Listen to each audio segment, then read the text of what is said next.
にちは、アルマです。初めての方も、また来てくださった方も、動画を見てくれてありがとうございます。今日のテーマは、あの人が離れた本当の理由、あなたを失って初めて気づいた最大の未練や後悔をタロットカードに聞いていきたいと思います。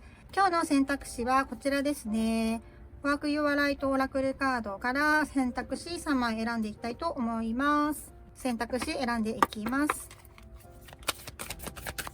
はい、1枚目です。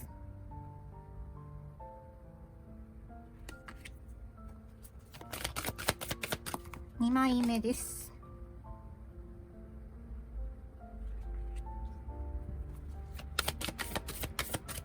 3枚目です。こちらの中からお好きなカードを1枚お選びください。もし1枚に決めきれなかったときは、2枚の選択肢ご覧いただいても大丈夫です。それでは、こちら1番のカードを選んでくださった方のリーディング始めていきます。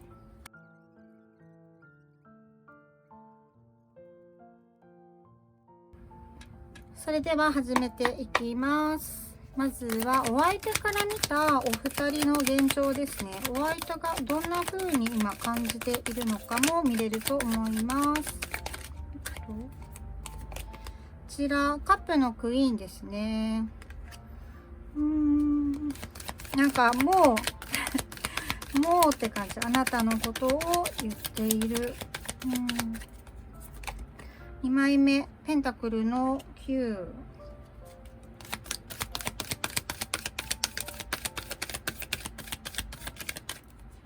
3枚目ハングドマンですね。なんか今の現状ですね。お相手はまずあなたをやっぱり離れてしまってもうここですでに後悔のようなことを言っていますね。あなたからもらった愛情を受け止められなかったなって言ってます。すごくあなたは愛情も深いし、ちゃんとしてるっていうか落ち着いてて、信頼に値する人、だけれどね、なんか自分があなたを支えられなかったこととか支えたかったとかかな、って言ってるんだよな。で、ただ、そのことを気持ちの中で今も抱えながら仕方がなかったって言ってる。ハングドマンがね。なんか、こう、離れた時は、そう、仕方がなかった。なんか自分がまだ、こう、なんていうのかな、ふさわしい自分に慣れてなかったって言ってる。だからあなたと離れた。あなたは自立もしてるし、信用もできるし、愛情も豊か、だったけど、その愛情を受け止めることが自分自身がその時はできなくて、だから仕方がなかったって言ってる。だけども今ね、仕方がなかったってただ思うだけじゃなくて、なんか気づきもあったみたい。なんか今はそんな感じで言ってるかな。そうだな。あとは、あなたを、その時はね、支える自信がなかったけど、今なら自分がサポートできるんじゃないかなって言ってるかな。お相手少し成長したのかな？お気持ちの上だったりとか、なんか、見方が変わってる。あなたに対して。そんな感じかな。それか離れたことによってあなたがあなたの成長とかも見てる。なんかそんなようなことも言ってるな。あなたの変化にお相手が気づいてるっていうのも見えるかな。なんか2人は、そうだな。ちょっともうちょっと見ようかな。ちょっとこのカップのクイーンに補足1枚引きますね。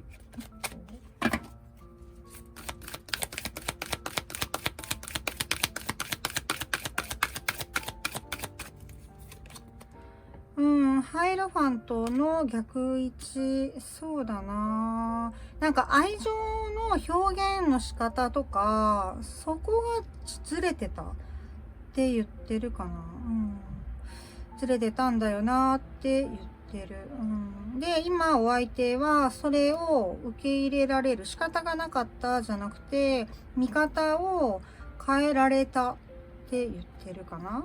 なんかお互いのその価値観、愛情表現とかの価値観の違いを受け入れてる。受け入れてるっていうか仕方がないっていうよりかは、こう、そうだったから今度は見方を変えようとか、変えるべきだったみたいな、そういう目線に今お相手はなってるみたいです。じゃあ、離れることを選んだ理由ですよね。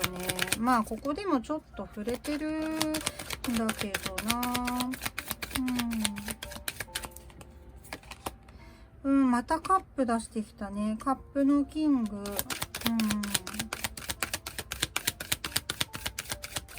なんかそれだけかな。マジシャン。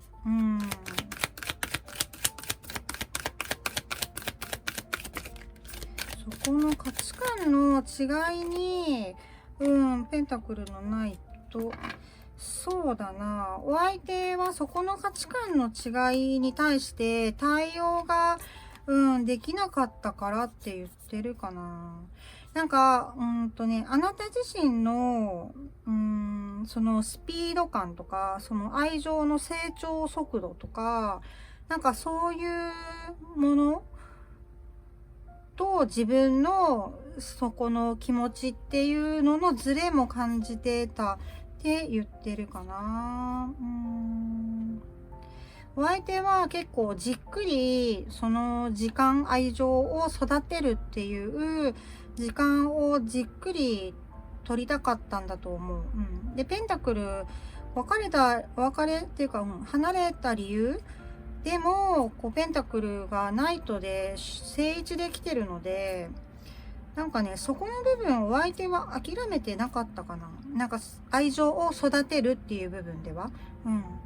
だけれども、ちょっと、同じスピードでっていうところには、ちょっとお相手はついていけなかったところがあるのかな。そうだね。あとはこう、責任っていうものに対して優柔不断になってしまっていたところもあるかな。なんかあなたはもしかしたらもっとこう明確なね、こう2人の関係っていうものを、固定したかったかもしれない。だけれどもお相手はまだそこの心の準備ができてない。状況とかはもう整っていたんだけれども、そこに対してお相手は時間が欲しかったって言ってるかな。もうこれはね、ここでも言ってるけど、ほんとただの価値観の違い。あなたの愛情が大きすぎたのが悪いとかって言ってるわけじゃなくて、そこの価値観の違いがあったっていうところなんじゃないかな。まあでもね、現状としてお相手ハングドマン逆位置で出してるので、見方変わってるって言ってますね。そんな感じかな。なんかお相手がなんでそんなに時間が欲しかったのか聞いてみようかな。ペンタクルのナイトに補足もらいます。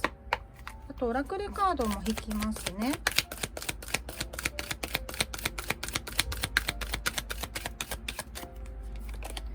ちらペンタクルのエース。もうね、確実なものにしたかったって言ってるかな。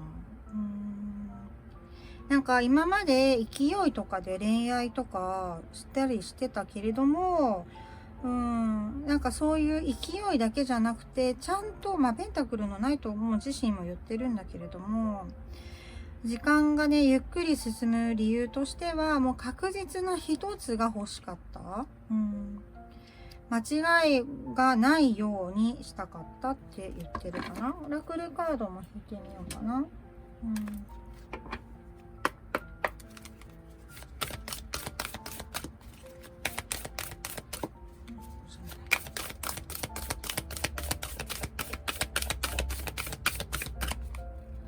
ちら。やっぱりね、なんかちゃんとしたかったって言ってるな。なんだろう、こう現実もそうだし、心の中もそうだし、確定したいみたいな、なんかそんな感じかな。なんか後で迷ったりとか、そういうことをしたくなかった、って言ってるかな。そうだな。なんか今まで自分がやっぱりしてきた恋愛っていうものと同じくはしたくなかったって言ってる。だからお相手はもしかしたら出会いと別れとかっていうのを結構こう短いスパンでしてた人なのかな。なんかそういうのがもう嫌だ、あなたとは確実なものにしたかったから、ちょっと慎重に進めたかった、だけれどもそこの価値観がちょっと違かったから、その時は離れることにしたって言ってるかな。そうだね。じゃあね、お相手にとってあなた自身がどういった存在なのか、お相手に聞いてみましょう。こちらワンドのキング、情熱的。多分あれでね、あなた自身愛情表現が結構豊かな人なのかな。ペンタクルのキング。そうだね、やっぱりこうゆっくり進めたい対象、責任持って、キングで来てるかな。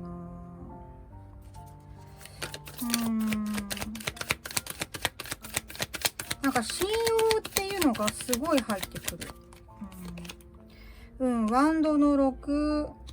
そうだね、あなたはすごい情熱的な人だね。ってお相手は言ってる。で、あなたといたらきっとこう幸せな未来とかが想像できたんだと思います。ワンドの6がね、バランスがいいかな。そう言ってるんだけどな。オラクルカード引いてみます。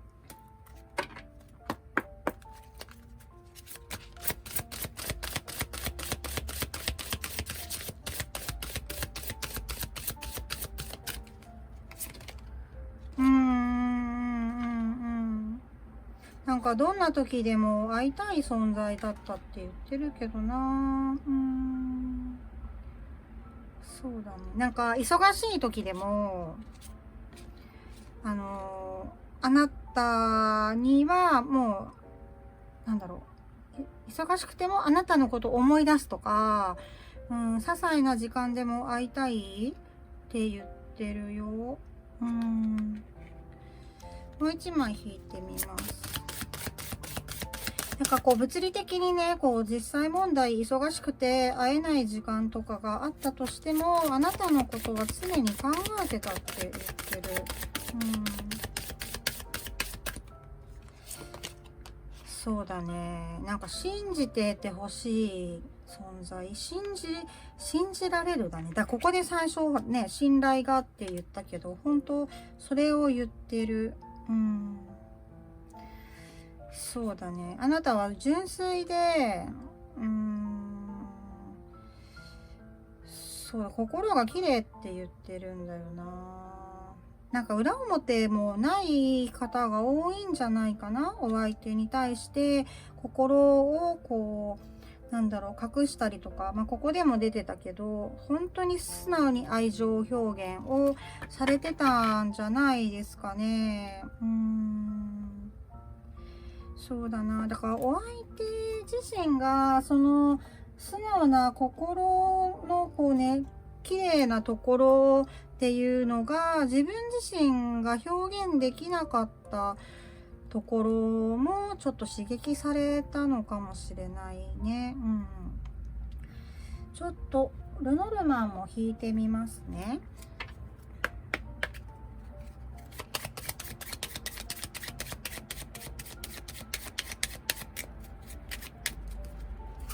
こちら、安心できる人って言ってるな。もう本当ね、自分が答えられる、まあっていうのもあったかもしれないし、まあ時間が欲しかったのかな。落ち着く相手って言ってるあなたは、そうだな、自分が帰る場所とも言ってる、ガーデンだからそうだね。こっちもそう。あとは同じコミュニティとかにいた方だとしても、なんだろうかな、周りとの関係性とかもすごい、なんか人に話したりしてたかもしれないね、あなたのことを。そんなことを言っています。すごい大事だったんじゃないかな、本当は。じゃあ次ね。よいしょ。お相手がじゃあ本当後悔してること？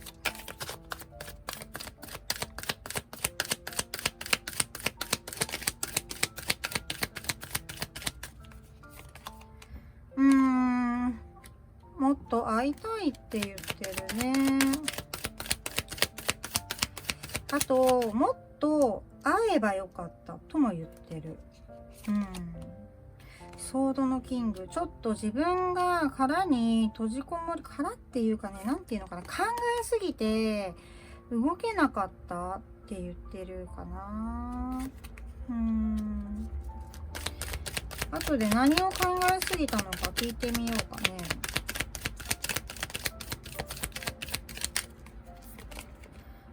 ペンタやっぱ不安だね。後で聞こうとしたら3枚目に教えてくれた。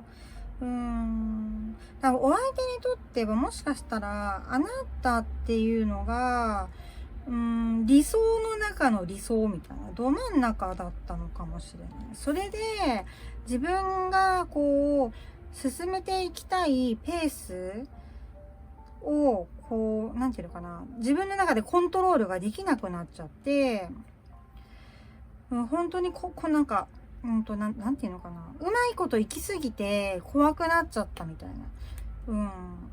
それで不安が強まっちゃったのかなって言ってるかな。そうだね。なんかお相手に結構尽くしてきたりした人が多いのかな。なんかそれになんかこうどうしようってなっちゃった。このまま行っていいのかなみたいな。そんなことを言ってるな。じゃあソードのキングにオラクルカードで補足もらいますね。何を考えすぎたのか。ちょっと飛び出た。こちら。なんかそうだな。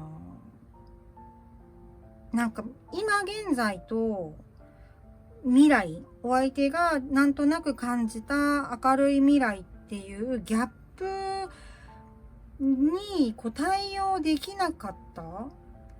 それが、なんかもっと、だからここでも言って、もうずっと言ってるんだよね。ゆっくりって。そんな感じかな。なんか変化がちょっと怖かったんじゃないかな。そんなところかな。今までお相手はね、さっきもちょっと言ったけど、短いサイクルとかで出会いと別れをしてたから、なんか、がっつりしっかり向き合うっていう経験がもしかしたらあんまりなくて、そのそのステップが怖かったのかもしれないね。なんか未来が明るいのはお相手は受け入れてたし、分かってた。って言ってる。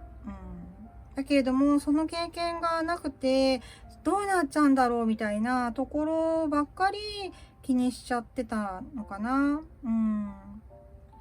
そうだね。なんか、ハーミットの引きこもるっていうよりかは、あんまりこう、ハーミットってちゃんとこうだからああだからって過去のことを考えて、ただ考える時間のための引きこもりなんだけど、このカードから受け止めたのは、ただただ怖くて止まっちゃってたみたいな。で、出るのが怖かったみたいな。そんなことを言ってる。だから後悔としてはそこの、このね、会って話がもっとしたかったってすればよかったって言ってるのは、そこの部分をシェアできてなかったっていうのも、ここには含まれてるかもしれないね。ちょっとルノルマンも引いてみようかね。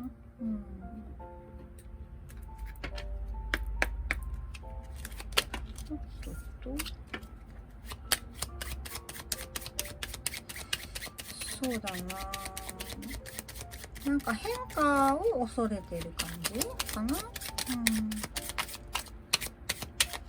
辺かな。そうだね。今までずっとやっぱりこう同じことしかしてなかったからっていうところかな。だけどあなたに対してすごくこんなこと言うのもあれだけど、異性としての魅力をすごく感じてる。だからそこももしかしたらお相手がこう執着するポイントになったかもしれないね。この感じだと。もっとそうだな。自分に行動力があったらって言ってるかな。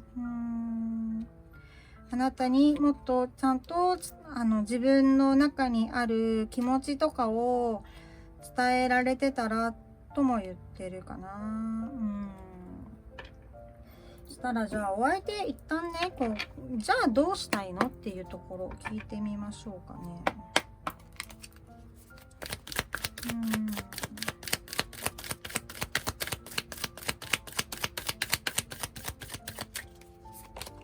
わおわお、カップの10。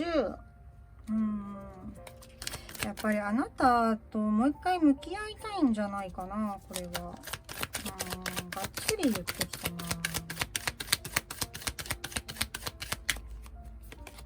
わあわあ。運命の輪の正位置。そうだね。今は、待って、もう一枚引いてから喋ろう。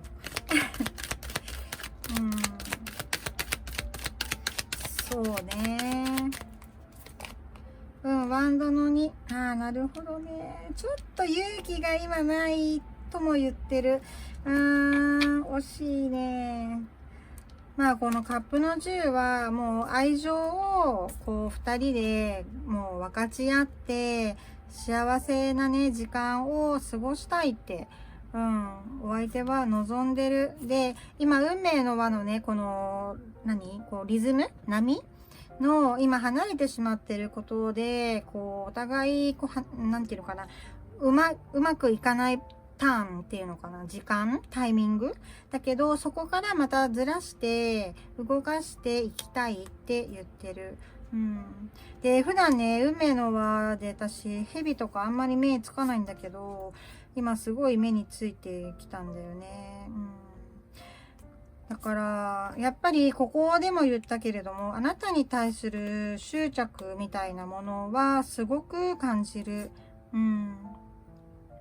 そうだね。で、梅の輪ってこう時計回りにこうぐるぐる回るんだけれども、こっち側にいるから上がりたいって。で、蛇も頭上向いてるしね。って言ってる。だけども、勇気がないって言ってるかな。どうしたら、もっと先に進めるんだろうって言ってるかな。ね、地球儀持ってさ、地球儀とこう梅の輪が重なってるんだけど、私の中で。動かしていきたいなって言ってる。ただ、逆位置で伝えてきたから、多分ね、どうしたらいいんだろうっていう段階なんじゃないかな。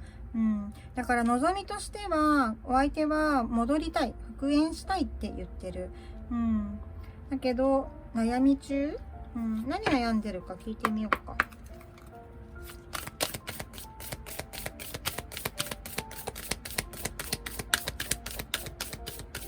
どんな葛藤ですか？全然いいんだけど。あなた、だってソウルファミリーって言ってるよ。あれかな。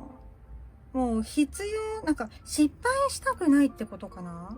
確実なものにしたい。そんなところかな。ここでね、こう男子と女子が男女が、語らってるんだけど、そうだね、ここでなんていう風にあなたに自分の気持ちを伝えたらいいんだろうっていうところを考えてるんだね。失敗したくないんだって。だから今は悩んでるって言ってる。じゃあタロットカードを変えて、お相手がね、これじゃないの？こっち？お相手がじゃないや。今後のお二人の流れ、どういう風になっていくのか聞いてみようかな。で、その後にカードからのメッセージも聞いてみたいと思います。この辺かな？おっと出た。スター。飛び出たスター。道しるべ。進むべき方向と愛情だね、これは。枚目。ワンドの、これはナイトになりますね。やっぱり進んでいくんじゃないかな。なんか運ばれてくるメッセージが届くんじゃないかな。ワンドの6。これも成功。さっきも出てきたね、ワンドの6。お相手とあなたはね、どこだっけ？ワンドの6。ここかな？ワンドの6は成功だからな。多分、このカードが言ってるのは、お互いだと思う。でもお互いっていうか、お相手はね、もう戻りたくてしょうがないことを言ってる。絶対にうまくいかせたいから、失敗したくないだけで、そうなりたいって言ってるんだよね。だからお相手は望んでるから、あなた自身も、その迷いがなければって言っていくような感じで、勝手に口から出てきた。迷わないで、あなた自身もお相手のことをね、なんだろう、連絡が入ってきそうなので、待ってたら、二人はつながるんじゃないかな。そうだね。前回つながっていた時よりも情熱的な展開になっていくと思います。そんな感じかな。ただね、ちょっとワンドのナイトが逆位置なのが気になったので、どれぐらいの時期とかで連絡が来るのか見ようとしたけど、嫌だって言われちゃったな。どうしようかな。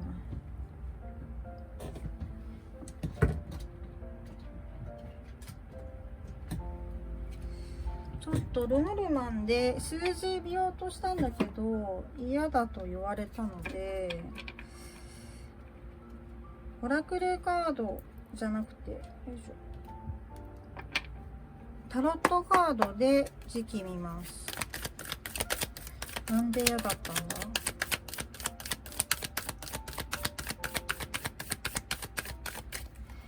どういうことだ。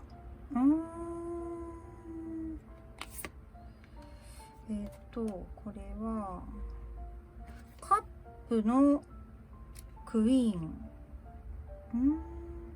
なんかゆっくりだな。なんか急がないで待っててって言ってるな。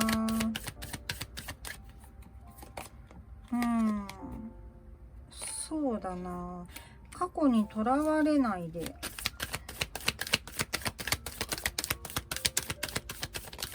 過去何があったんだ。これはどっちの過去だ。ペンタクルの1。また出たね。ここにも出たね。でも確実にお二人っていうのは元に戻ると思います。だけど、その元に戻るの元にっていうのを、注意してって言ってるので、そうだな。もし、そうだな。そこかな。お相手が同じようなことをなんかしてる感じがしたら、そのタイミングじゃないよって言ってるかな。そうだな。なんかお相手が過去と同じような、なんだろうかな、やり取りをしてきたりとかした時はそのタイミングじゃないって言ってる。その時はまだ行く時じゃないよって言ってるかもね。ただあなたは待ってればいいって言ってる。でちょっと、ここでカップだからそうだな。やっぱり時期みたいな数字。これが言いたかったのかな。ちょっと数字出してみましょう。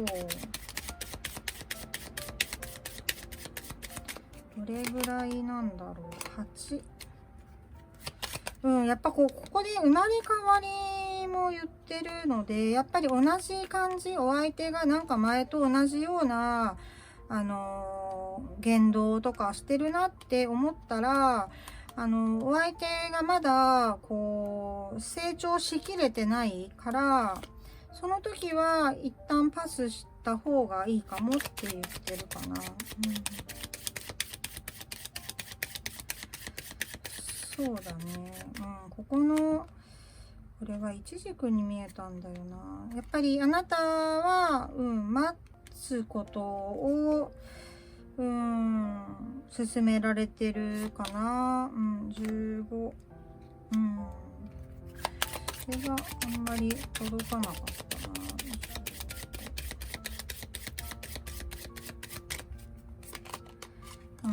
そうだね。なんかじっとしてた方があなたはいいみたいです。どんと構えて、お相手がなんか変化があるような行動が出た時にだけ、反応するとか、あなたの時間を使うとかっていう方がいいかなって感じました。そしたらカードからのメッセージ引いてみようかな。サークルカード、こっちの方がいいかな。こ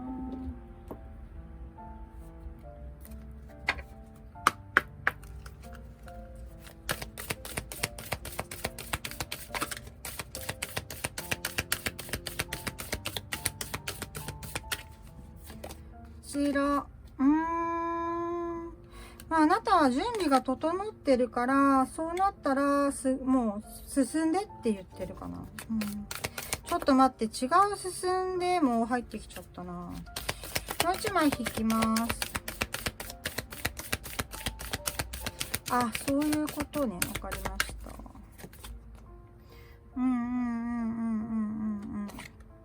あなたはあなたのこうやりたいこと、純粋になんていうのかな、なんていうかな、純粋にやりたいことをやってって言ってるんだけれども、そうだな、そっちの意味だね。だからもしもこのお相手をね、こう待つっていう風に待っててって言ってるんだけれども、もしあなた自身が他に進みたいこととかがあったら、もう進んでいいよって言ってる。だから待つっていうことに縛られないでって言ってるかな。なんか他に夢中になることとかがあれば、そっちを優先してしまうっていうのも、いいって言ってるかな。その方が、お相手のが大きくこう生まれ変わりのきっかけとかになるんじゃないかな。だから今まであなた自身がお相手にね、すごい尽くしてきたりとか、優しくしたりとかしたと思うんだけれども、それはね、なんかやんなくていいって言ってるかな。別に冷たくしてって言ってるわけじゃないけれども、自分自身のしたいことを最優先にするといいよって言ってるかな。まあなんでそれでもいいかって言ってるかっていうと、お相手にとってあなたはまあこう、運命の人が言ってしまえばね、って言ってる。もう心が震えたっていうか震える存在、あなたしかいないんだと思う。お相手には本当の意味でのパートナーっていうのは。なので、そこは安心していいんじゃないかな。もう学プロ10出してきてるからね。なんかお相手が勇気なくて進めないって言ってるんだけど、もうそこはね、お相手の問題だからね。あなたが何かすることによってお相手の勇気が育つとかではなくて、お相手自身の問題、課題になるから、その間あなたは好きなことをもうじゃんじゃんイケイケでやっててくださいって言ってる感じかな。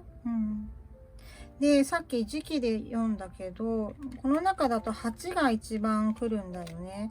で、8、まあ15はな、8、私が見たこの8、15、35だと、2ヶ月の意味の8かなって思いました。だけども、お二人が、こう、なんていうのかな、関係性とかが今でも近いですよっていう人とかだと、2週間とか、かな。まあただ2週間でね、人がそんなに変わるかって言ったら難しいから、まあ2ヶ月くらいは、かかるんじゃないかな。で、この35っていうのはアンカーなんで、あんまりこう動きのある数字じゃないので、今回受け取らなかったです。そうだね。まあ2週間でお相手が成長するっていうのは、まあそうか、立場が変わってくるっていうのもあるので、何かお二人の中で障害とかがね、お仕事関係とかであるような方だったら、2週間くらいで何かお相手からの連絡が来たりとかは来るんじゃないかな。だけれども、そういったものがない2人、もうお相手がちゃんと変わって、状況とか関係なく心の問題でこう離れてしまったりとかね、した方たちだったら、まあ最低でも2ヶ月くらいはお相手は、勇気を出すのに時間がかかりそうだなって思いました。こんなところですかね。1番さんのリーディング。まあここでも言ってるよね。あなたは準備ができている。ここと一緒。なので、こう始める準備ができてるから、まあ、あなた自身が多分やりたいこととか見つかってくるんじゃないのかな。些細なことでいいと思うんですよね。なんか趣味でもいいし、新しいお友達を作るとかでもいいし、そうだね。まあ、まだ新しい出会いとかはね、求める状況じゃないかもしれないけど、でもこう一人でいるのが寂しかったりしたら、そういう行動を、始められるんだったら始めてもいいって言ってるかな。そうだね。まあ、あなた自身はもう整ってる。ここにも出たけどね。もうここは相手から見たあなただけど、あなたというか関係性だけど、お相手にもそういう風に見えてる。だから、逆にあなたが好きなことをしてた方が、お相手はもうそういう風にあなたのことを見れてるから、焦ったりするかもしれないね。まあ、だけど、あんまり駆け引きしてると、お相手の勇気っていうものが削られちゃうから、まあ、駆け引きじゃなく、本気であなたが動きたいって思ったら、動いた方がいいって言ってるかな。こっちもこっちも準備ができてるって言ってる。そんなところですかね。はい。1番さんのリーディングは以上です。コメント欄はね、まあ、そうだな。カップの10が出たからな。カップの10個カップを置くのは現実的じゃないから、そうだ。カップとハートにしよっかな。カップとハートで私に1番選びましたよって教えてください。何かね、わからないこととかあったら、メッセージいただけたらお返事してるので、はい。もしよかったらコメントを書いてください。はい。じゃあ、最後までご視聴いただきましてありがとうございました。また次の動画でお会いしましょう。バイバーイ。それでは2番さんのリーディング始めていきます。今回使うタロットこちらです。浄化します。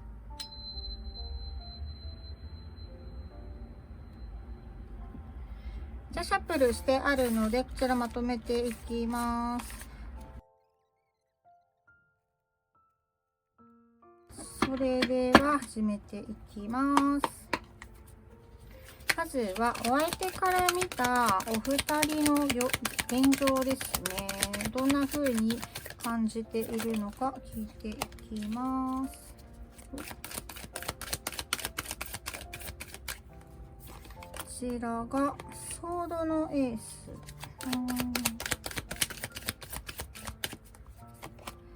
ムーンの逆位置。ペンタクルの10。難しいな。お相手、なんか優柔不断なまま終わっちゃったみたいな、離れちゃった状態って言ってるかな。なんかふんわり離れちゃったなみたいなことを言っている。なんでこうすごいな、こう未完成未完了、もうここ、そんなことを言ってるな。なんか自分の、そうだな、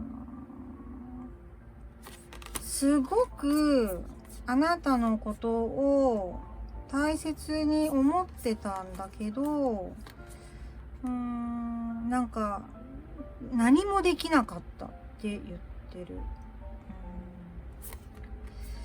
何もできないまま自分が優柔不断で離れてしまったって言ってるな。どういうこっちゃ。ちょっとペンタクルの10に補足取りますね。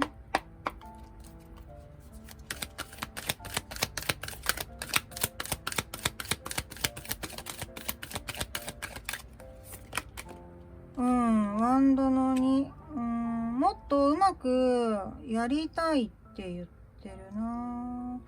もうここで後悔が入ってきたな。そうだね。なんかそれを言ってる。ずっと自分が優柔不断だった、選べなかった、決めれなかった、何もあなたに伝えられなかったって言ってる。不完全燃焼そこを言ってるな。なんかお相手の中ではなんか終わってるっていうよりかはなんかタイミング逃したみたいな、なんかそんなことを言ってるな。始まってもなければ終わってもないみたいな、なんかそんなことをずっと言ってきてるな。じゃあ、なんで離れたのっていうところを聞いてみましょうかね。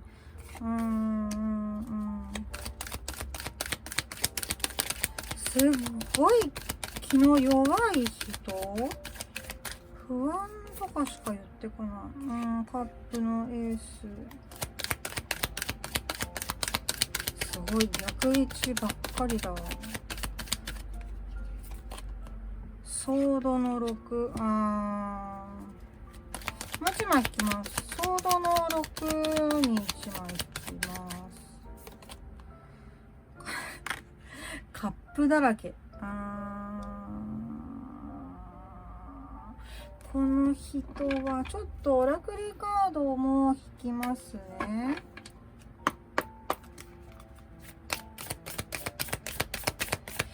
優柔不断だね。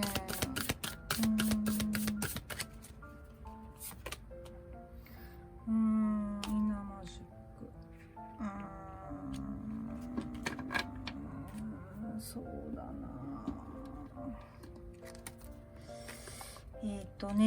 まずタロットが、そうだね。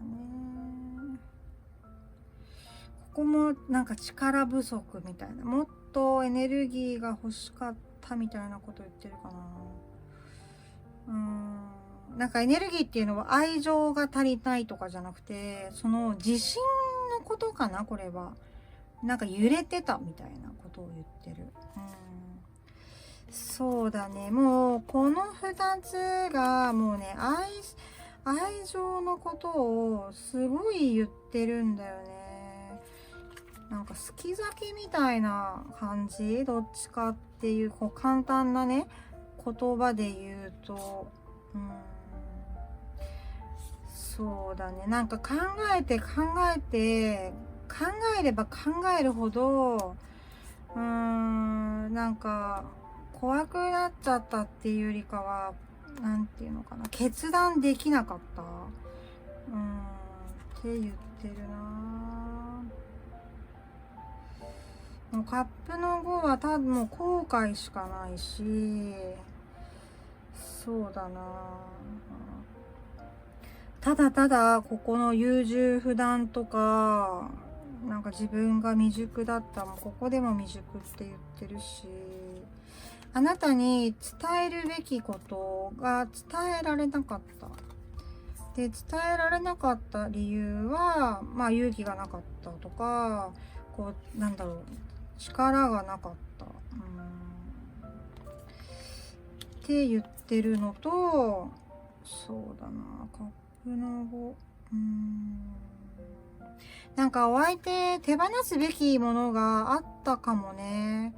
そこを決断できなかったっていうところかな、これは。あなたに対する愛情を選べなかった。で、そこの理由っていうのが、そうだな。自分の、そうだね。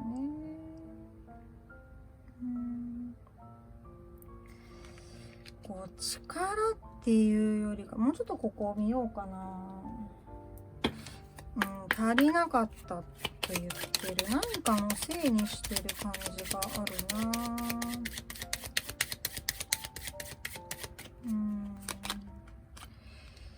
いいえ。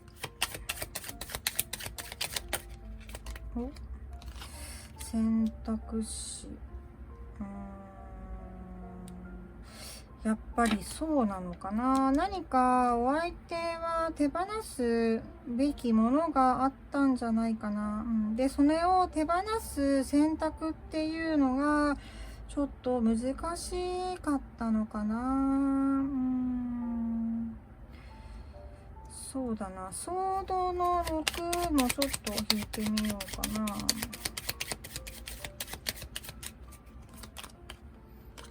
クローバー。なんかちょっときっかけが欲しかったって言ってるな。なんだ、そんな感じだな。なんかでもちょっとこの人、他力的な感じだね。マウンテン。やっぱ障害のことを言ってるね。何かお相手があなたに際する愛情をこう選べる条件みたいなのが整ってなかったんだよね。なんかきっかけがあれば、乗り越えられたかもしれないけど、それができなかったって言ってるかな。ここで家と、そうだね。なんか立場的な問題があった人もいるかもしれないよね。これはね。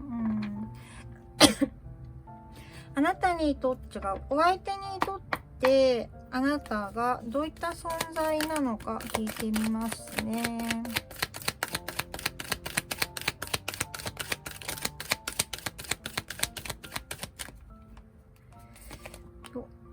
タワーも衝撃的だったって言ってるね。今までの人生で出会ったことがないお相手。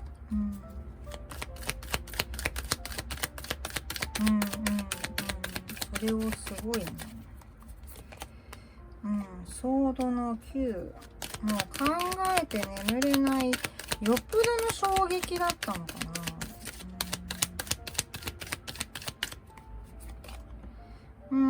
ワンドの7。まあでもそうだな。やっぱり立場のことを言っている人が多いかな。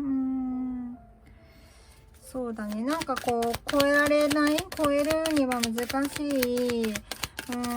なんか障害が2人にはあるよねって言ってる。もう1枚。会うに会えない。会いたいけど、会うに会えない、会いづらい関係とか存在だったのかな。ちょっとカップのソードじゃないや。ソードの9にオラクルカードを引いてみましょう。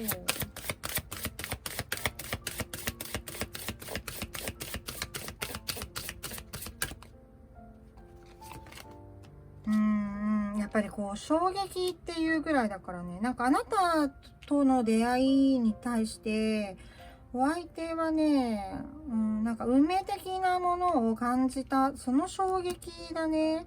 なんかそうだな。もうこのカードが直接言ってるのは過去世のつながりみたいな懐かしさとか、居心地の良さとかをすごく強く感じたんだと思います。だからそういう出会いっていうのがお相手にとっては初めてだったから、もう気になって夜も眠れない、って言ってるかな。ただね、状況的に、ちょっとこう不利な立場だったりとかっていうのがあるから、会いたいけど会いづらいねって言ってるかな。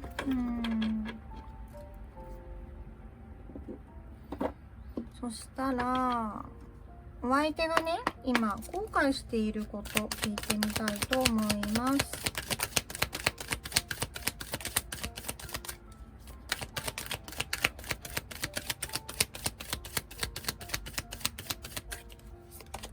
こちらソードのページ。なんかあなたに伝えられなかった言葉があるみたいだね。ペンタクルの7。そういうことか。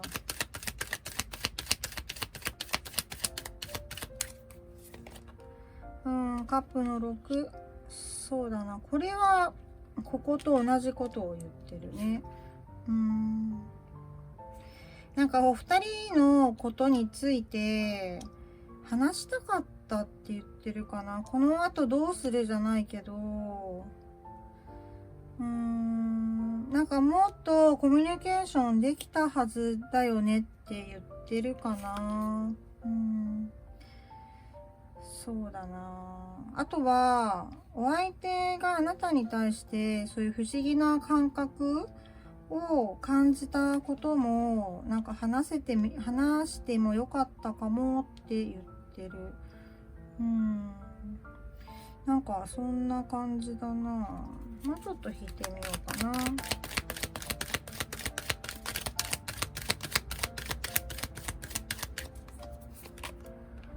ジャッジメント。そうだな。なんか、これが、その、立場とかがある方だったとしたら、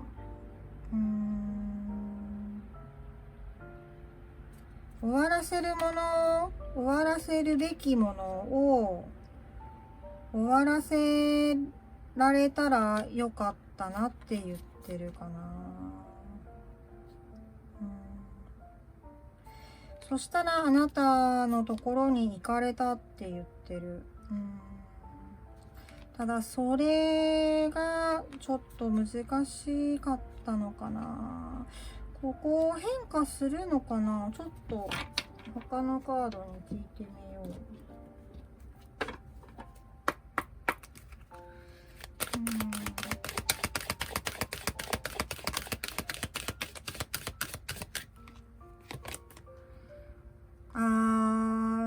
それじゃないんだね。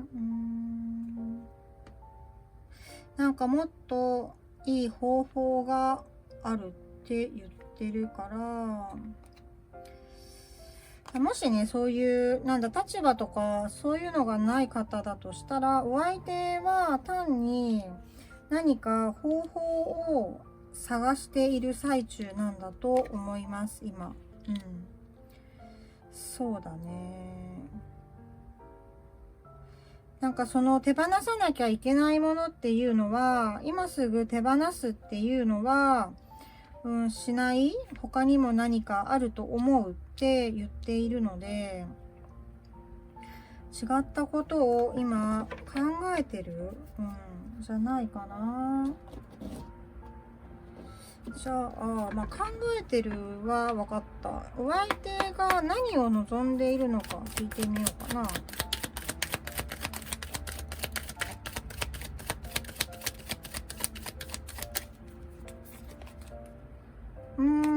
ペンタクルの9。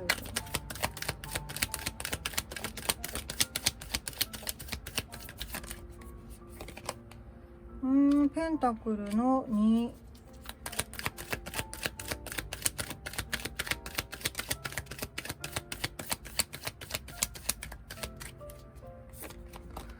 ワンドのエース。なんかお相手がね、どうしたいのって聞いたんだけど、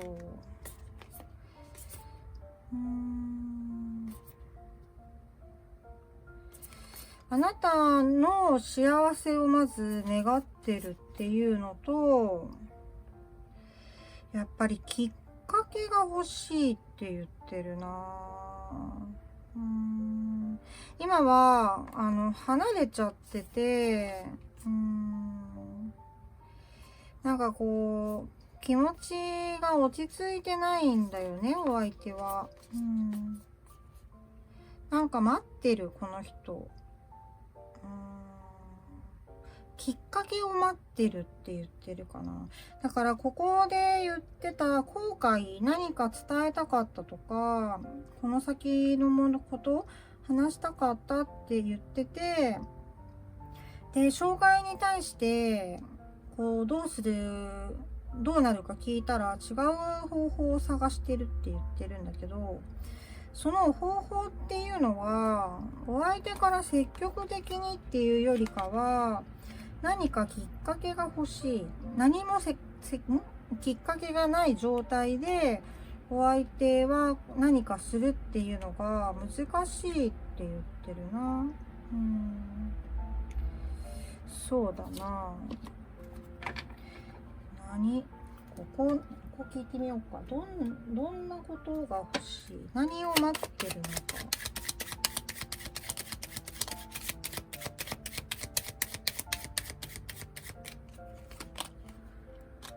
連絡が欲しいって言ってる。お相手は自分からは動けない理由があるっぽいですね。ここで見ると。例えば、そうだな。お相手が感情的になってる感じはでもないか。例えば自分の行動とかを制限するために、ちょっと待って、もう一回引こうかな。なんかそうだな、最初から結構臆病な感じだったので、断ち切るために、例えばあなたの連絡先とかをお相手が削除しちゃっていたとしたら、自分では何もできないから、だから自分で何かできないって言ってるのか。だからきっかけが欲しい。で、それは連絡って言ってる。自分から動けないのかもしれない、この人。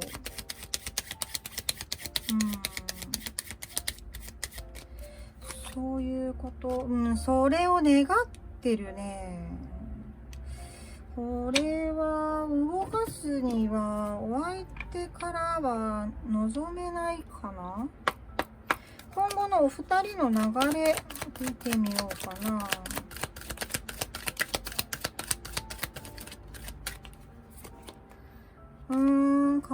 じゃない、ペンタクルの5。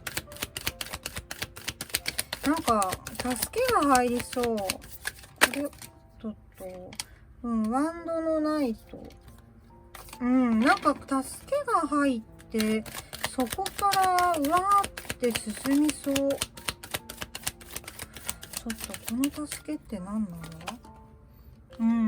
だ？で、そこからもう一緒に多分考えられるんじゃないかな。これ2人の流れで見てるからね。お相手だったらお相手が一人で考えちゃうんだけど、多分お二人で今までの時間のこととかをやり取りして話してるうちに何か策を考えるのかもね。すごい勢いで進む。ただここの助けってなんだろう。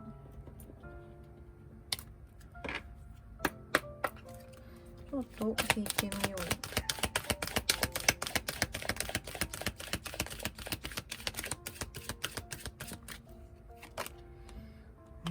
ビッグハッピーチェンジ。何かが大きく変わるって言ってるよ。多分手放さなきゃいけないものとかそういう次元じゃない何かが変わるな。何が変わるんだ。何で引こうかな。これでいくか。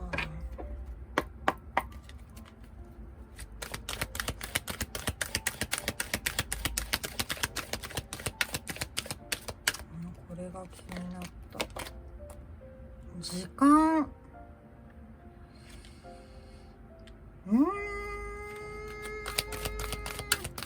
何か起こりそうだな。結構大きいことが起こりそうだな。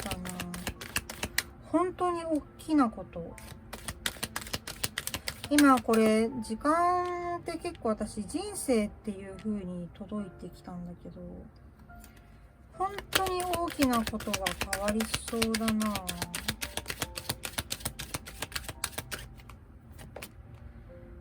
日々の中で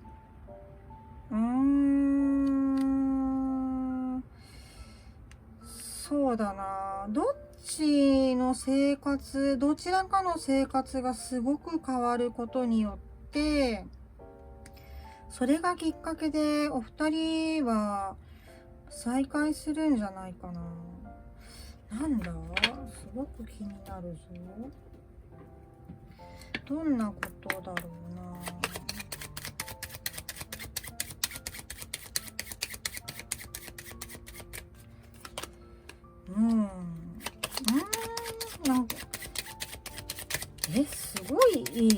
ードしか出てこないんだけどもうこれはだって天体の導きって感じ。すごいお二人の人生の鍵になること。これが何が起こるんだ。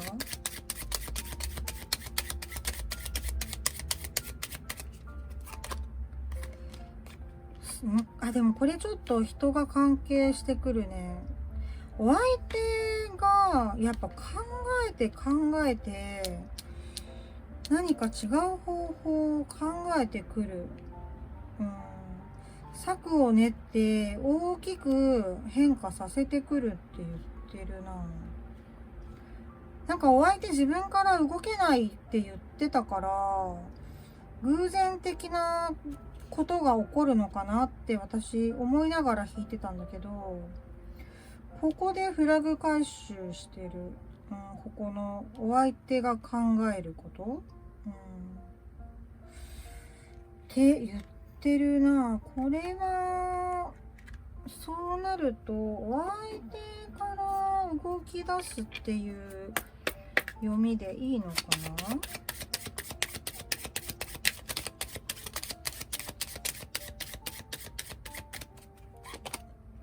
な。わあ、びっくりだお相手のカードが出てきた。だーとか言ってルノルマンカード36もあるんですけど、ドンピシャで答え出してきた。お相手から動いてきます、って言ってるカードが。すごい。何をしてくるんだろう。ちょっとこれは知らない方がいい？知ってる方がいい？知りたい？それともハッピーハプニングみたいな感じでワクワクしますなんとなくどんなことかね、お相手の気持ちのところちょっとだけ覗いてみようかな。具体的じゃないやつね、抽象的なこと聞いてみよう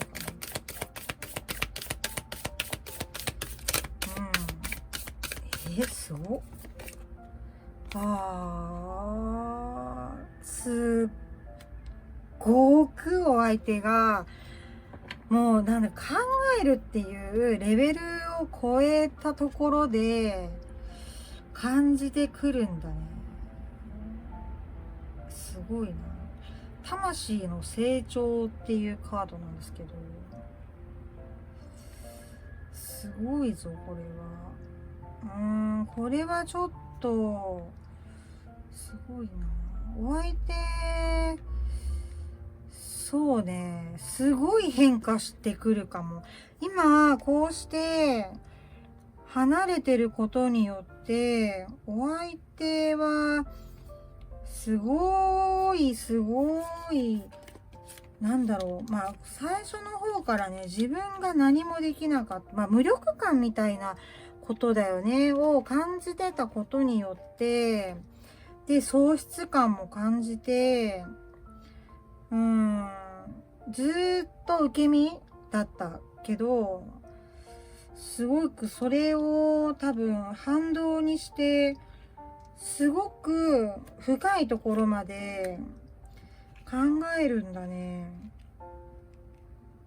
なんかきっかけっていうか、自分で答えを出すって言ってるから、そこがもうマッチしてきたら、お相手はもうめちゃくちゃ動いてくる。動いてくるっていうよりかはね、動かしてくるって感じかな。ただね、一回ここできっかけとしてあなたからの連絡を待ってたりするんだけれども、これはあなたからの連絡じゃなくて何か違う情報の可能性がちょっと見えたぞ今。ちょっとそこも聞いてみようかね。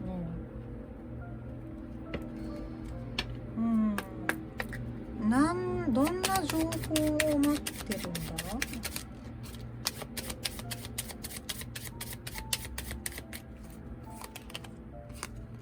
だ？また狐が出た。これは戦略的なところだから、あなたからの情報ではなさそうだな。狐2個も出すかな。すっごく考えてるよ、お相手はあなたのために。考えてるだけじゃなくて、策を練って行動をしているかもね。で、ちょっと今ひらめいたのが、ほんの一部だと思うんですけど、立場とか障害とかのお話したじゃないですか。もしかしたら戦略的にその立場を自分が不利にならない方向性で、なんかコントロールするとかもあるのかもね。だって人生って言ったし、日常って言ってるから、その可能性もあるかな。なんかそういう風に思いました。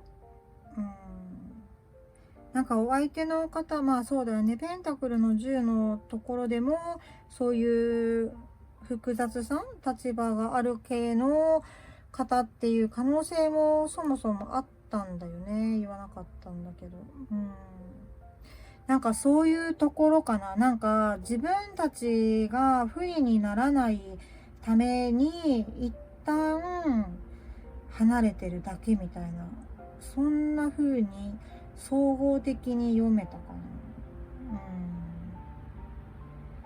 そうですね。この人は賢い人、頭がいいのかな。ずる賢いっていうか、まあね、いいことですよ、もちろん。ちゃんとこう2人の関係を守るために策を練って行動するっていう、すごいな。じゃあカードからのメッセージ、あなたにね、アドバイスカードを引いていきます。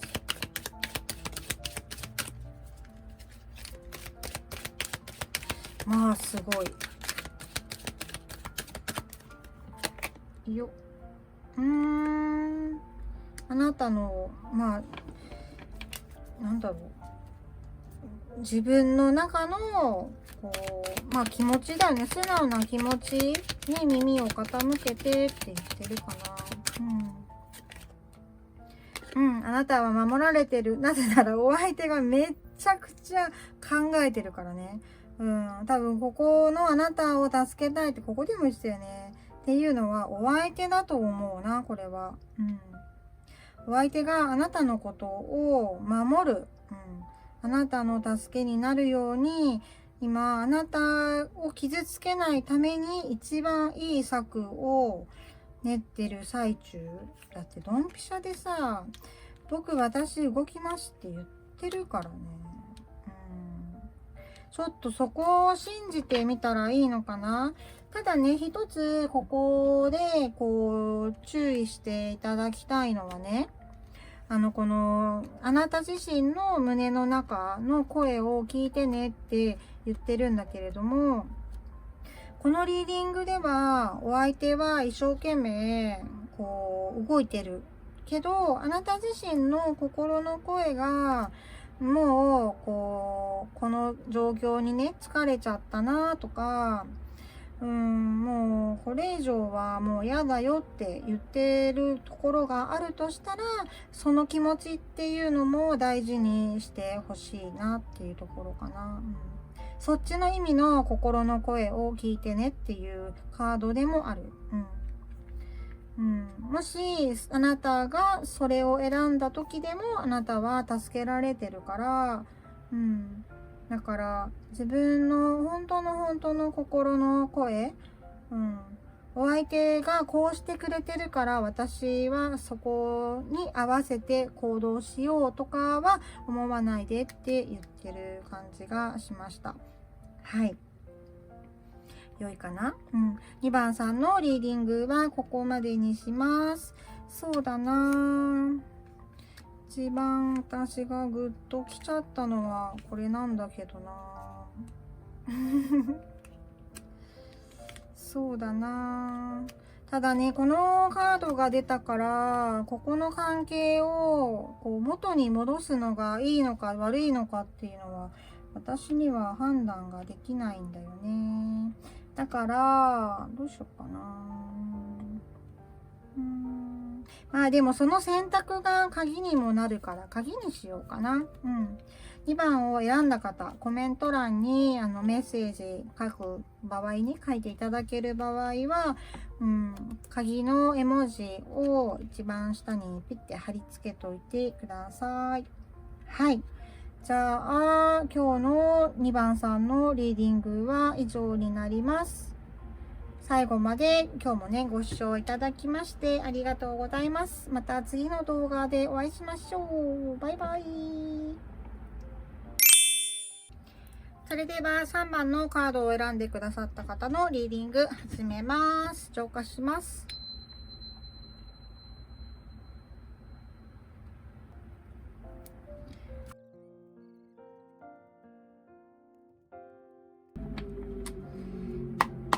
それでは始めていきましょう。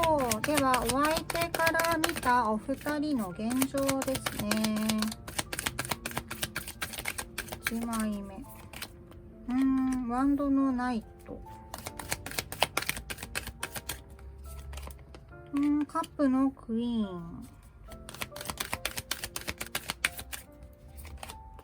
ン。デビルの逆位置。お相手ね、あなたに今でもすごく好きって言ってる。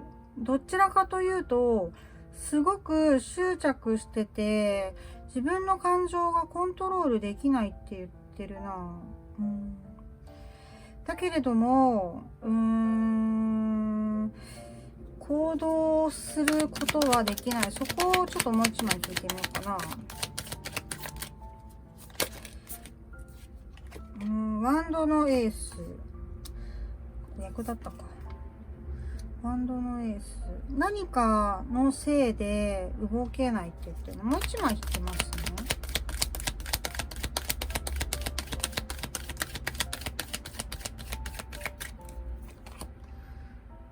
ソードの7。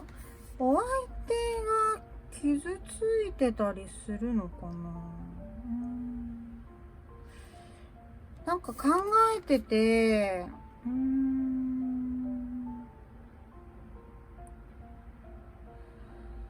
そうだな。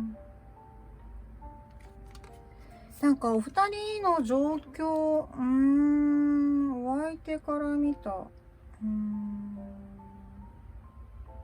罪悪感か、ちょっと後ろめたい思いがお相手にあって、あなたのことは好きだけどって言ってるかな。なんかそれがなければって言ってる。佐藤はお互いに気持ちがあるっていうのを知ってるけど、近づけないでいるって言ってるかな。そんな感じだな。なんで気持ちがあるって分かってるのに離れちゃったんですか？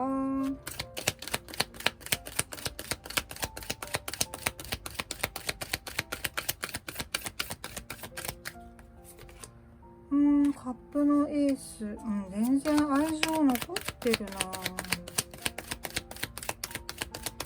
だけれども、なんか、良くないって今言ってる。ソードの2。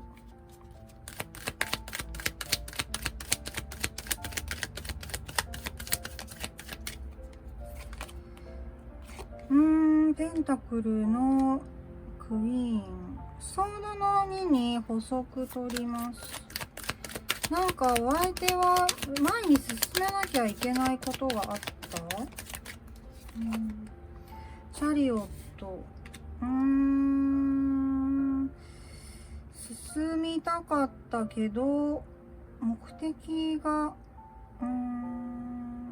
曖昧。なんか暴走しちゃった感じって言ってるな。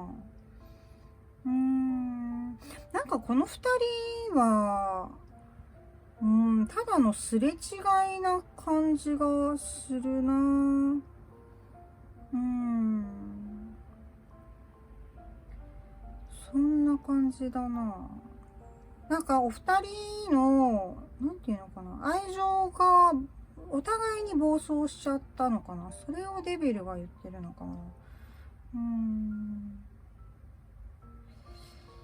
そうだな、愛し合ってるのも分かってるけど、なんかそれだけじゃ良くないよねみたいな、なんか気持ち好き同士だからってそれでいいわけじゃないよねみたいな感じに現状お相手は思ってて、で離れてしまった理由っていうのもなんか感情がなんか暴走しちゃった感じかな。だから仕方なくこう離れるっていうことを選択したって言ってるかな。で2人の関係揺るがないものがそこには間違いなくあったって言ってるんだよな。だけれどもコントロールが効かなくて仕方なく離れるしかなかったって言ってる。そうだな。このもうちょっとどんなことなのか聞いてみようかな。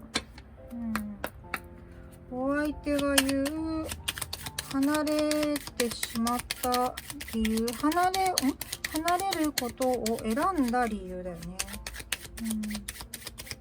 お相手本人がなんでそれを選んだのか。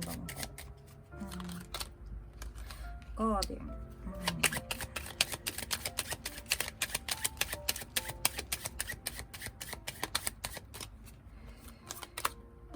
月。もう一枚。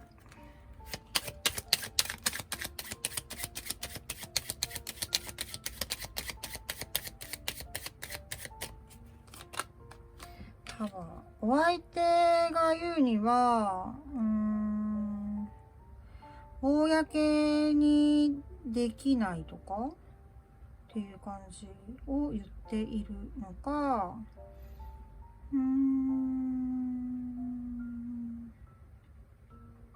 今は自分が一人でいるべきってそっちの方がなんかうまくいくって思った。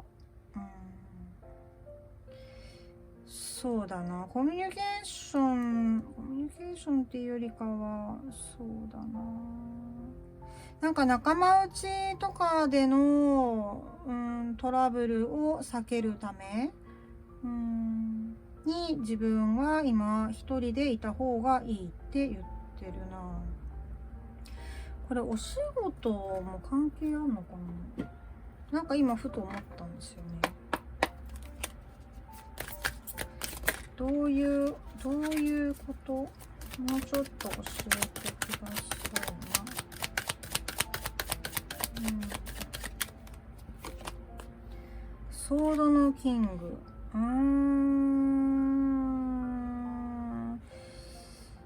そうだな、あんまり教えてくれない。もう自分で決めたんだって言ってるな。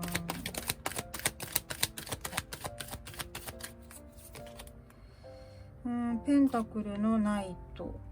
まあでも今は現実問題それがベストだからって言ってきたな。ペンタクルでまあ言ってきたからお仕事の可能性もあるけど、なんかそうだな、時間のことにも感じるな。なんか今はそうですみたいな、そんな感じ。そうだな、今は一人でいる必要があった、それの方がお互いにとって幸せだと思ったから、感情的になって動いたところはなくもないけれどって言ってるかな。なんか、もう決めたからそうしたみたいなことを言っている。じじゃあお相手にとってあなた自身がどういった存在なのか聞いてみましょ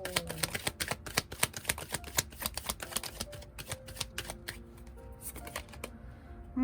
ハイプリエステス。なんかわからないって言ってるな。なんか不思議っていうか、なんていうのかな、ミステリアスっていうのかな。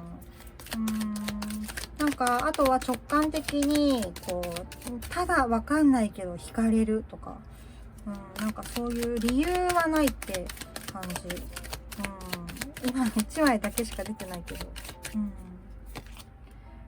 ストレングス、なんか甘えられる人、これかな。スター。でも逆位置で出してきてるからあんまり自信がないね、この人ね。そんな感じかな。でもすごいあなたが美しいって言ってるな。なんかなんていうのかな、儚い、って言ってる。だから自分だから守りたい存在みたいなところでもあるよね。そう言ってるな。あとはここでも守りたいって言ってるんだけれども、それが自分にできなかったことを悔やむ気持ちっていうのも入ってきたかな。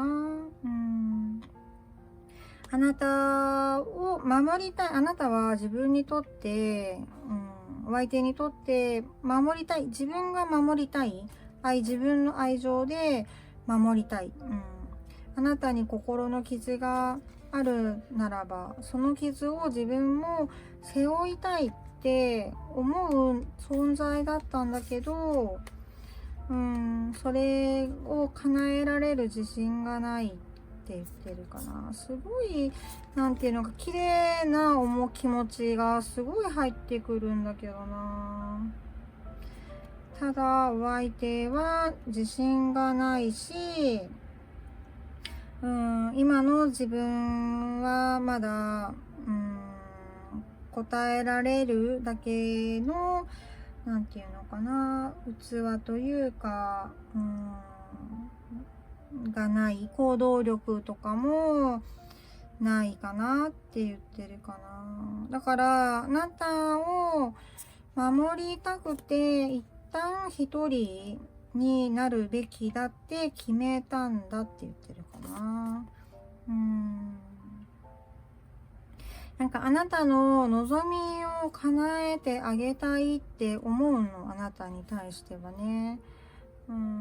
だけれどもそれを叶える自信がない。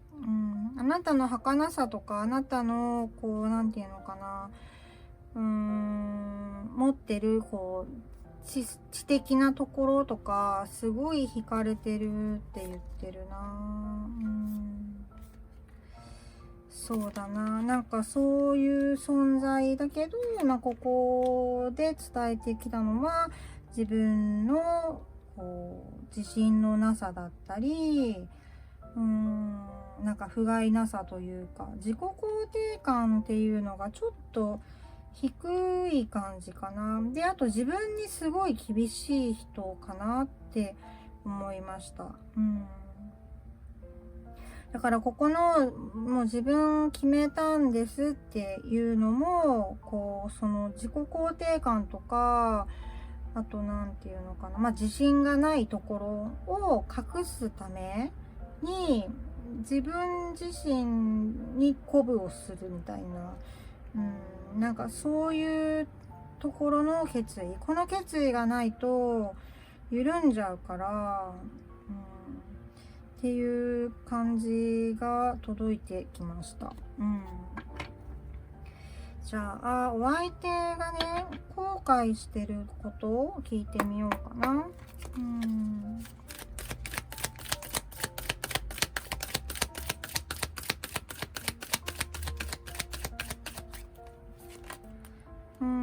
エンプレス、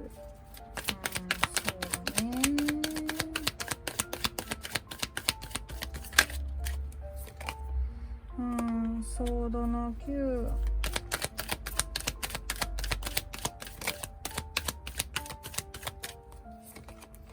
ラバーズの逆位置。あー、切ない。めちゃくちゃ切ないな。なんかもう、苦しいな、これは。お相手はね、さっきも言ったんだけどね、愛情はすごくある。すごく伝わってくる。ここでもね、最初から出してきたぐらいだからな。なんかね、自分の、そうだな、未熟さ、弱さとか、そうだな、積極的に行動できないとか、あと、なんていうのかな、受け身すぎるところとか、そういうところをすごく悔やんでるかな。あなたに対する思いっていうのを表現することすら怖くてできなかった。それをね、ソードの9がめっちゃ言ってんだよな。で、一番悔やんでるのがこのカードかな。なんか何もできなかった。何も自分からなんていうの、あなたに伝えることもできなかったし、二人の関係をいいものにリードしてね、やっていくこともできなかった。ただただ自分はあなたを思ってることしかできなくて、それすら、それも伝えられなかったことを言っている。そうだな。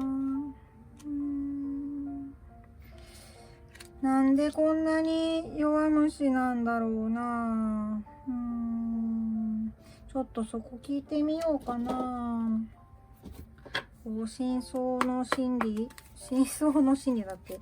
深層心理のところ。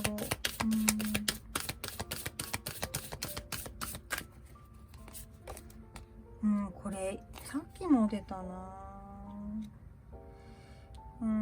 自分の、やっぱ弱さのことを言っているな。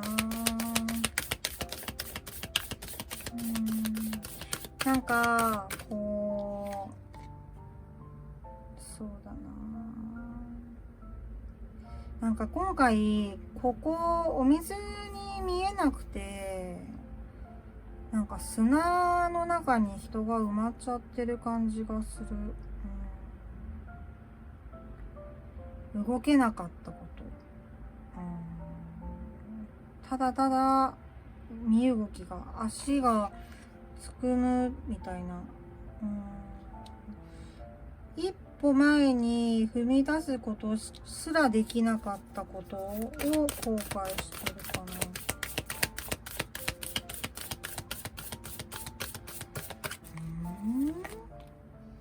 これもさっき出たな。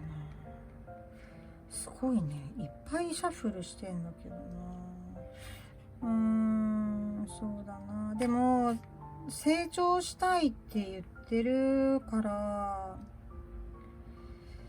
この人、動いてくるんじゃないかな。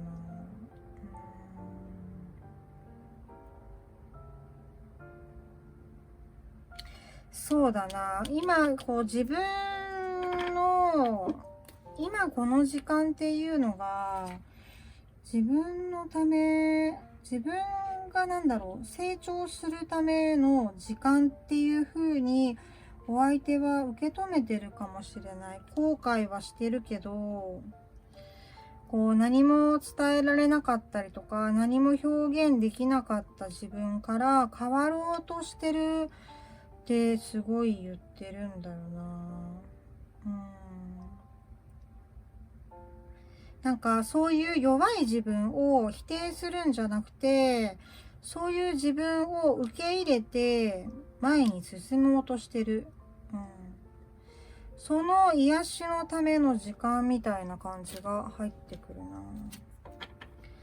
ちょっとお相手これからどうしたいのか聞いてみよう。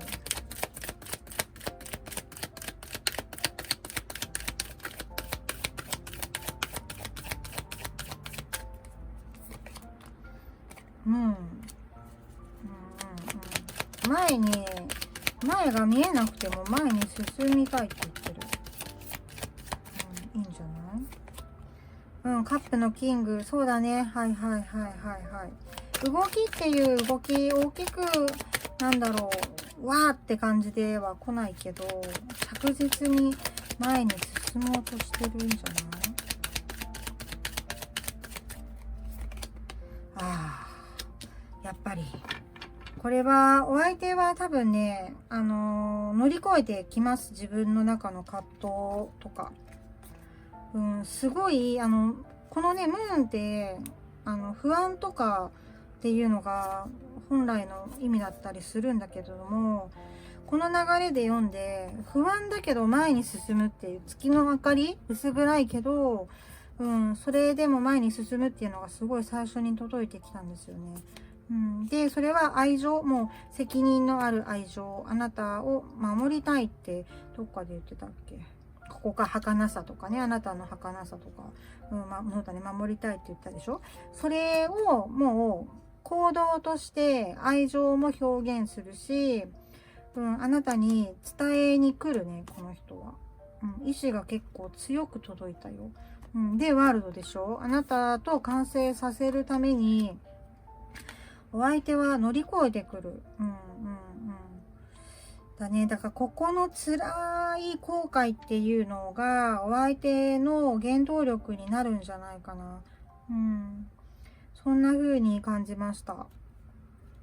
そしたら今後お相手は行動してくるからどれぐらいかかるのかな。ちょっと数字で出してみようかな。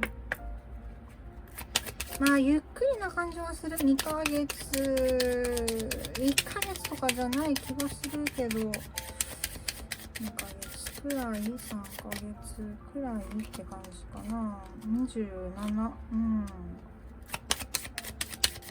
そうね、やっぱ2ヶ月くらいかな。2ヶ月、22出てきた。進みますね。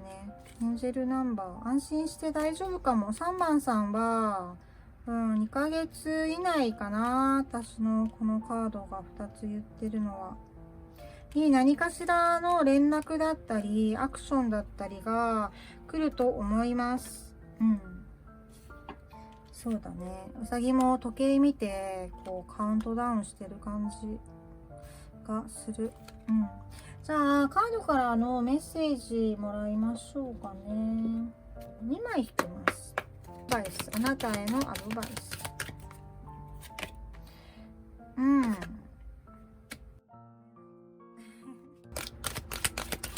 なんかあなたは積極的になってでも、これはなんかね、行動っていう、あなたの行動っていうよりかは、メンタリティな感じがするんだよな。お相手に対して積極的にっていうよりかは、自分自身の心の方だと思う。とはいえ、あなたは準備ができているって言ってるから、この準備は何のことなんだろうな。まあ、お相手を受け入れるための準備は整ってるんだね。きっとね。じゃあ、ここ、アサーティブについて見てみようかな。コミュニケーション。連絡がつくのであれば、まあでもな、私はお相手が、なんていうかな、自分の中身をね、整えてる最中だから、積極的に連絡をしたりっていうのは、お相手に対するっていうよりかは、どっちかな。もう一枚引いてみようか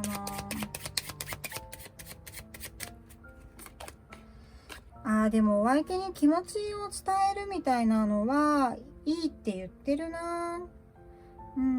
ただ何かを求めるとか、そういうことじゃない方がいいんだろうね、きっとね。お相手に優しく接したりとか、それぐらいかな。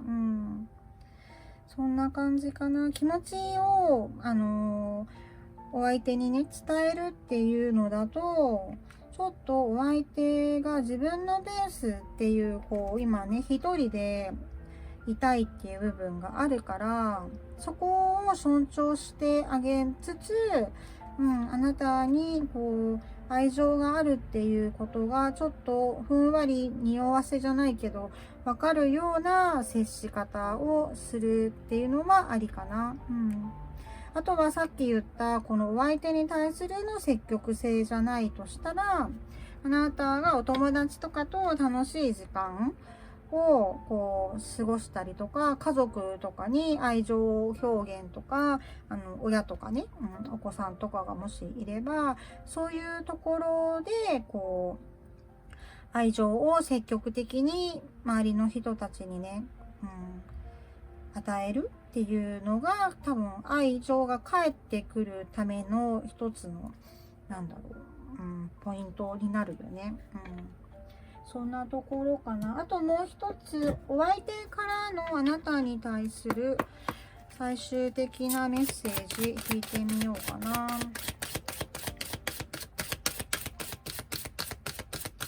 お相手があなたに感じてたりすること、あなたに伝えたいこと。